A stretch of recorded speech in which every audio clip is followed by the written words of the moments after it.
Hey guys, it's Andre over at Winter's Calling, and today we're going to go over how to get your boots fit.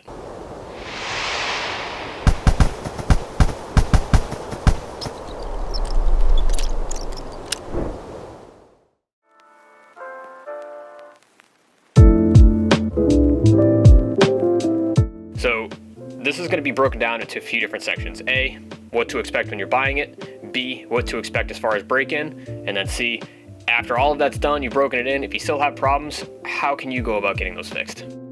Before you head out to that ski shop, be prepared. Super simple. The only thing, make sure you bring ski socks. Do not wear cotton socks. Cotton socks against the liners of these ski boots acts almost like Velcro, makes it super uncomfortable, and it's gonna give you a much less accurate fit. Secondly, just make sure you got some pants that you can roll up to about your knee.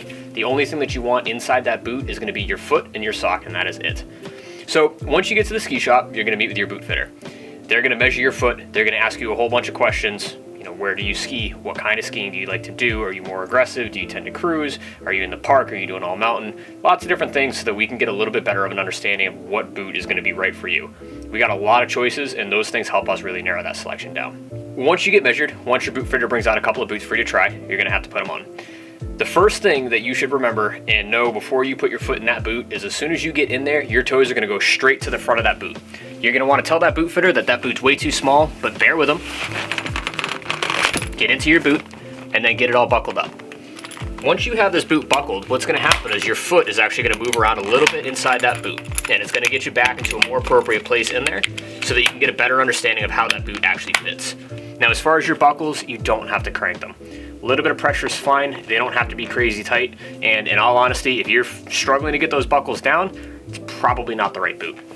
So once you get into that boot, just stand up, put a little bit of pressure forward, lean into it a little bit, and you're gonna feel your toes come back from the front. As you ski this boot, as you wear it, you will get more room. It will get bigger. So that's why we're always gonna try and err a little bit on the side of snug. The last little bit of advice I can give you is you have to be vocal and you gotta be honest with your boot fitter. You know, be open about your skill level. Be open about what you're doing. You got to buy gear for what you do, not what you want to do, because ultimately it might wind up hindering you. At the end of the day, there's a lot of different techniques that we can use to fit you, whether that be in the liner, whether it's shell fitting, whether, you know, some places are going to have a 3D foot scanner.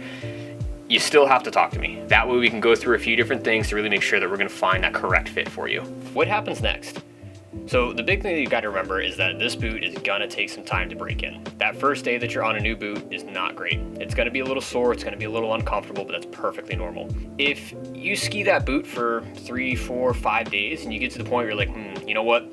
This is still super uncomfortable. I have these areas or these issues that are really bothering me. Go back to your boot fitter. Just so that you can get a really quick overview of what kinds of boots are out there. You can talk about your touring boots. These are meant to be super, super lightweight. You're hiking up the hill. You want something that is just gonna be super comfy and again, super light. Next up, you do some touring, you do some resort, but you only want one boot. Hybrid. This boot is gonna be somewhat lightweight. It will have tech inserts or at least just a hike feature. And you can use this with your standard skis that you're just gonna use every day at the resort, or you can use them in the backcountry for any sort of touring. Next up, we have two different styles for your regular alpine boot. This boot is what is referred to as an overlap boot. This is what you've seen pretty much everywhere, what we all know and love. This boot is what is referred to as a cabrio design or a three-piece boot. This has been around for a very, very long time, basically originating with Reichly. This is one of the most modern iterations. The biggest difference with this is instead of having two pieces, which would be here and here, you've got three. So you've got your lower portion, upper cuff, and a tongue.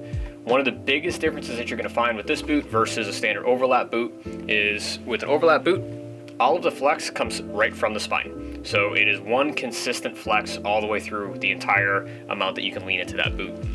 When we're talking about a cabrio boot, you have what's called a progressive flex. Very long story short, harder you ski it, the more that boot fights back. So with this, all of the flex is gonna come right through that tongue. So if you wanted to get an idea of what kind of a selection we have, you can definitely take a look at them online. If you're local, definitely come on down by the shop, speak with one of our boot fitters, try a few things on, and let's see what we can get you into. So feel free to check us out in store at Zimmerman's or online at winterscalling.com.